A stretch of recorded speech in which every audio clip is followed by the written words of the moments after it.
Hey everybody, Gilbert Blaze is back, yes, with his second video of the day. I gotta talk about wrestling because there's been some things going on that I want to talk about, so let's get right to it. Tonight is Hardcore Justice, the ECW One Night Stand pay-per-view, which is not called ECW.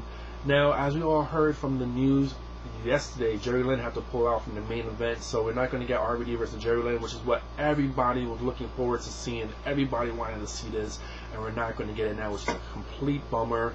But understandably, Lynn has a back problem, and it sucks because he's got so much. Like, I feel bad for Jerry Lynn because here's a guy who never really stepped up to the big leagues. You know, like he's always been a great worker. He's always had his, always been right up there. But then always something bad happens to me, and it seems like, damn, like this would have been a great match for him and RVD because Jerry Lynn can still go. Anyone that's watched him in ROH the past few years, you know the man can still go. And when I met him last year in Phoenix, and we had that big group conversation when we was at the pool in the hotel, he was an amazing person to talk to. So I do feel bad for him. So I guess if we don't know what the main event is going to be, I'm not sure what the main event is going to be now. I'm going to assume probably they might do Sabu versus RVD with Bill Alfonso as a special guest referee. That might make sense. But they're going to have to pull out something out of their ass to see what they're going to do.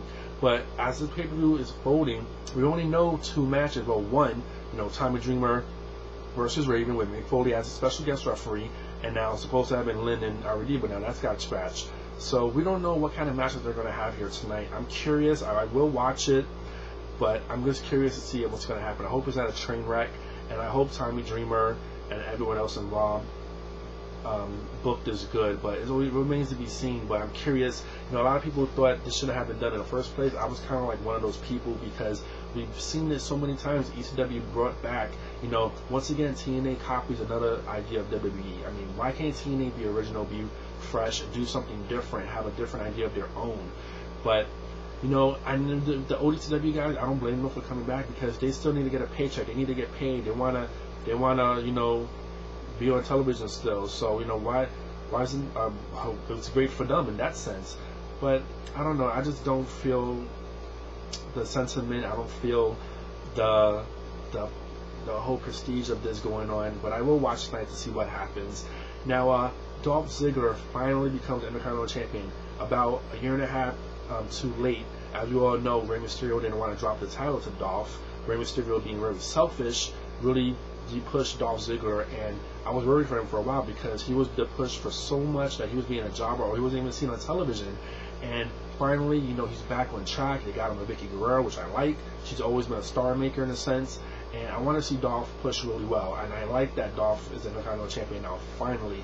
Now, Kofi attacking him seemed very heelish, and I thought to myself, maybe we might see a new side of Kofi. Maybe he might start being different. I mean, who knows?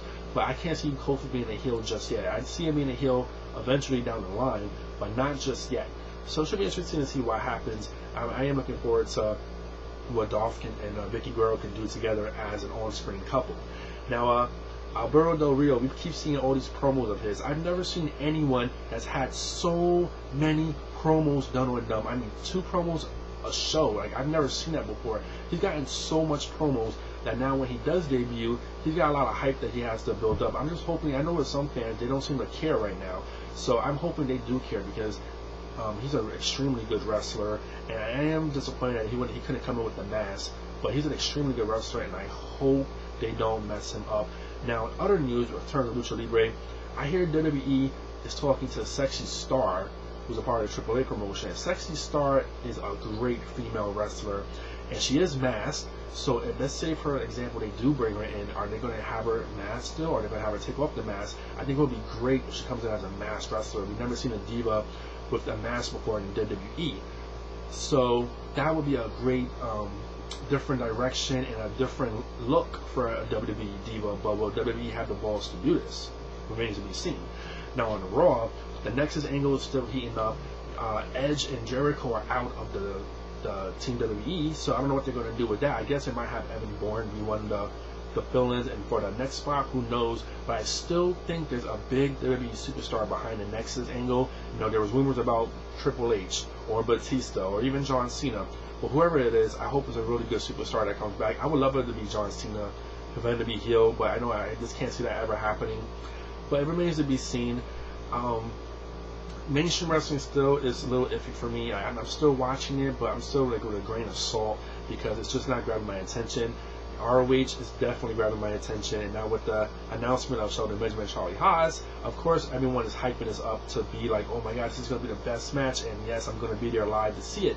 Now, I've watched Charlie Haas in a few matches post WWE. I went to a couple of Jersey or Pro Wrestling shows where he wrestled on, and he's still in great shape. He looks like he's on the roids, he looks like he's on it, but he's in great shape, and he looked like a good worker still. Shelton Benjamin, on the other hand, remains to be seen because I don't think he's wrestled since he's gotten released. So he might have some ring rust. I'm really hoping they gel well together. The Kings of Wrestling, they have a phenomenal match. We all want to see that.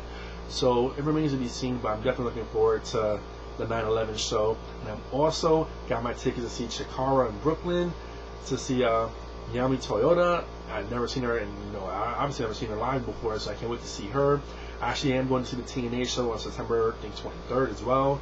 So it's a lot of wrestling going on next month. September is going to be a lot of wrestling. I mean, you got TNA, Evolve, WWE, ROH, Chikara, all doing shows in New York area. So that's really crazy right there. So September is going to be the place to be in New York for wrestling shows if you want to see it. So yeah, that's my wrestling little thing for now. But hope everyone's having a great weekend. So we'll see what happens with tonight's pay-per-view. Talk to you all later. Peace.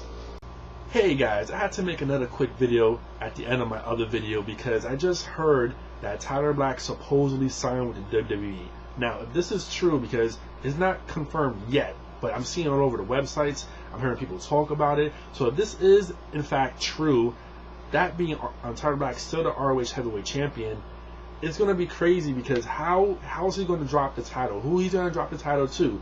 Davey Richards, who supposedly wants to retire, is he going to drop the title to Roger Strong or Christopher Daniels now? And will he drop the title at the 9/11 show, which I'm going to be attending to? So there's a lot of answers that need to be, a lot of questions that need to be answered right now, which is crazy. Like, rumors are running rampant. It's all speculation still that he signed with WWE.